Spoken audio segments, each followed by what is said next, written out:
अस्सलाम वालेकुम। अच्छा, जैसा कि मैंने पिछली वीडियो में ये आपको बताया था कि बायो पाइथन की लाइब्रेरी कैसे इंस्टॉल करते हैं पाइचार्म में। सो अब हम उससे आगे मूव फॉरवर्ड करते हैं। अब अगला स्टेप है, हम उसके बेसिक से होते जाते हैं और इसमें आपको पता लग जाएगा कि ये कितनी यूज़फुल और पावरफुल लाइब्रेरी है और इसमें पाइथन में स्पेशली बायो पाइथन को यूज़ करते हुए आप क्या क्या कुछ कर सकते हैं। सो बेसिकली कंप्यूटेशन बायोलॉजी के में और या बायोइन्फॉर्मेटिक्स में ये बड़ी सेंट्रल इम्पोर्टेंस है इसकी कि आप को खुद अपनी मर्ज़ी से प्रोग्राम लिख सकें। इस अगर आप जैसे जैसे हम इसको एक्सप्लोर करेंगे तो आपको इसमें बहुत सारी चीज़ें जो हैं वो मिलेंगी जो आप, आपको अंदाज़ा होगा कि जो आप स्टडी कर चुके हैं, जो एल्गोरिथम स्टडी कर चुके हैं, वो ऑलरेडी इसमें इम्प्लीमेंटेड हैं और आप कितनी आसानी से उनको यूज़ करते हुए अपने काम को कर सकते हैं, अपने सॉफ्टवेयर्स या मॉड्यूल्स या प्रोग्राम्स डिज़ाइन कर सकते हैं। सो बेसिकली इसके अगर आपने डायरेक्ट इसमें से कोई इसके मुख्तलिफ मॉड्यूल्स हैं, सब मॉड्यूल्स हैं।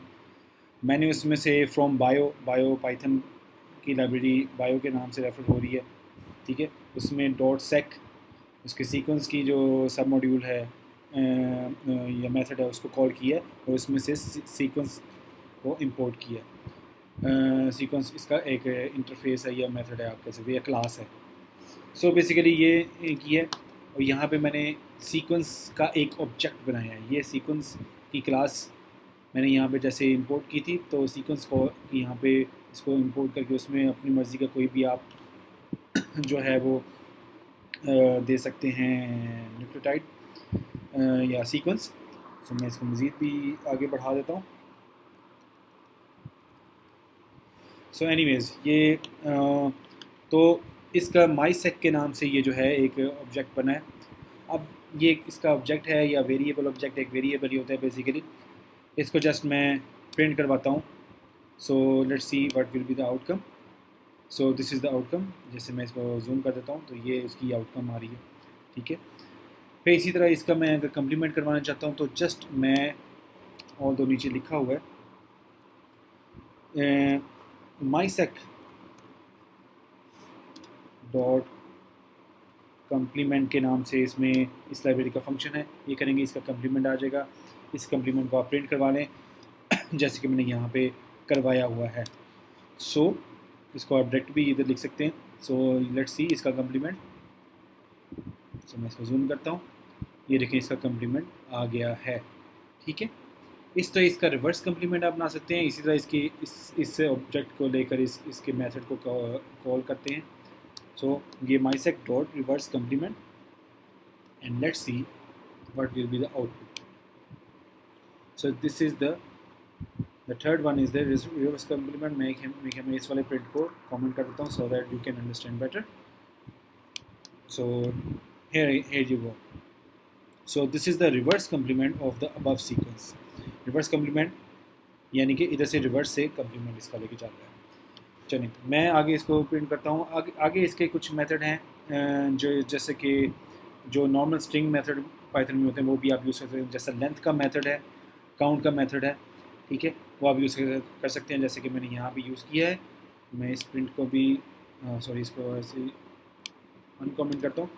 सिर्फ लेंथ और माईसेक जो मेरा ऑब्जेक्ट था उसको मैंने जो लेंथ में डाला है, ये जस्ट नॉर्मल पाइथन का फंक्शन है। सो इसको किया तो it will give me the length of the my sequence, ठीक है। इसी तरह मैंने नीचे एक फॉर्मूला लिखा है जिसमें मैंने काउंट को किया है कि जितने जी हैं, ठीक है, इस सीक्वेंस में माई सीक्वेंस डॉट काउंट, जितने जी हैं उनको काउंट करें और जितने सी हैं उसको काउंट करें, उनको प्लस करें और लेंथ से डिवाइड करके 100 से मल्टीप्लाई कर दे तो ये हमें क्या दे देगा, ये इसका जी सी कॉन्टेंट दे देगा।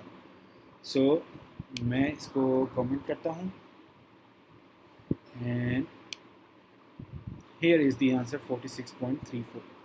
सो ये था, मैंने मैनुअल तरीके से किया, एक स्ट्रिंग ऑपरेशन, स्ट्रिंग जो फंक्शन है काउंट को उसके थ्रू किया है। क्या है, माईसेक जो जिसमें मेरा सीक्वेंस स्टोर है, ठीक है, डॉट काउंट का है, काउंट, और काउंट में क्या मैंने काउंट करना है उसको कर दूँगा, किसका काउंट करे, जी को करे, मैंने जी को कर दिया। सो उसमें मैंने काउंट करके दे दिया। सो ये इस तरह से किया जाता है, लेकिन इसके लिए अलग से हमारे पास एक मेथड भी है इस काम को शॉर्ट करने के लिए। हमें इतना लंबा कोड लिखने की ज़रूरत नहीं है। उसके लिए क्या करना पड़ेगा, bio.secutils के नाम से हमें ये मॉड्यूल इंपोर्ट करना पड़ेगा और उसमें से GC वाली क्लास इंपोर्ट करनी पड़ेगी। So how it goes, let's see. मैं इसको कमेंट कर देता हूँ। सो बेसिकली ये यहाँ पे कोड किया गया है। सिर्फ आपने क्या करना है, क्योंकि GC की क्लास यहाँ पे इंपोर्ट कर ली है, मैं इधर ही आपको करके दिखा देता हूँ। सो प्रिंट GC और इसमें जो सीक्वेंस है, आपका सीक्वेंस क्या है, मेरा माईसेक के नाम से सीक्वेंस है, उसको मैंने प्रिंट किया।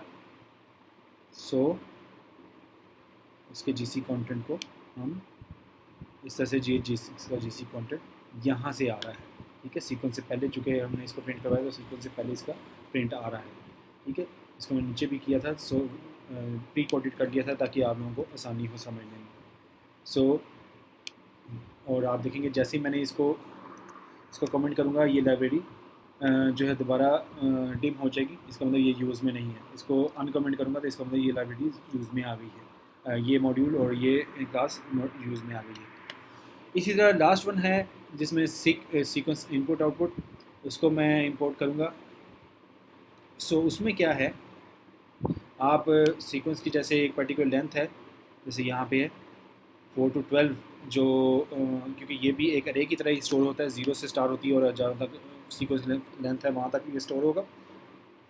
सो बेसिकली जब हम इसको अनकमेंट करेंगे और इसको रन करेंगे, सो ये मुझे उतनी ड्यूरेशन का जो 4th इंडेक्स पोजीशन से लेकर 12th इंडेक्स पोजीशन तक जो एलिमेंट थे, जो डाटा था, उसको उसने डिस्प्ले करवा दिया है। इसी चीज़ को आप यूज़ कर सकते हैं जिस तरह हम जानते हैं कोडॉन 3 के स्निपेट्स में होते हैं, ठीक है। 3 जो बेसिस मिलकर एक कोडॉन आती है, तो मैं यहाँ पे उसी चीज़ को यूज़ करता हुआ लेके आ रहा हूँ। सो इसमें क्या होगा कि 0 से स्टार्ट होगा, 0 इंडेक्स पोजीशन इसकी ये है, और let me first execute this. So इसमें क्या हुआ है कि 0 पोजीशन यहाँ पे है जिसमें G है, ठीक है, और उसके बाद हमने तीसरे वाले को लेना है, तो इसका मतलब है कि 2 इसमें बीच में इंक्लूड हो जाएंगे।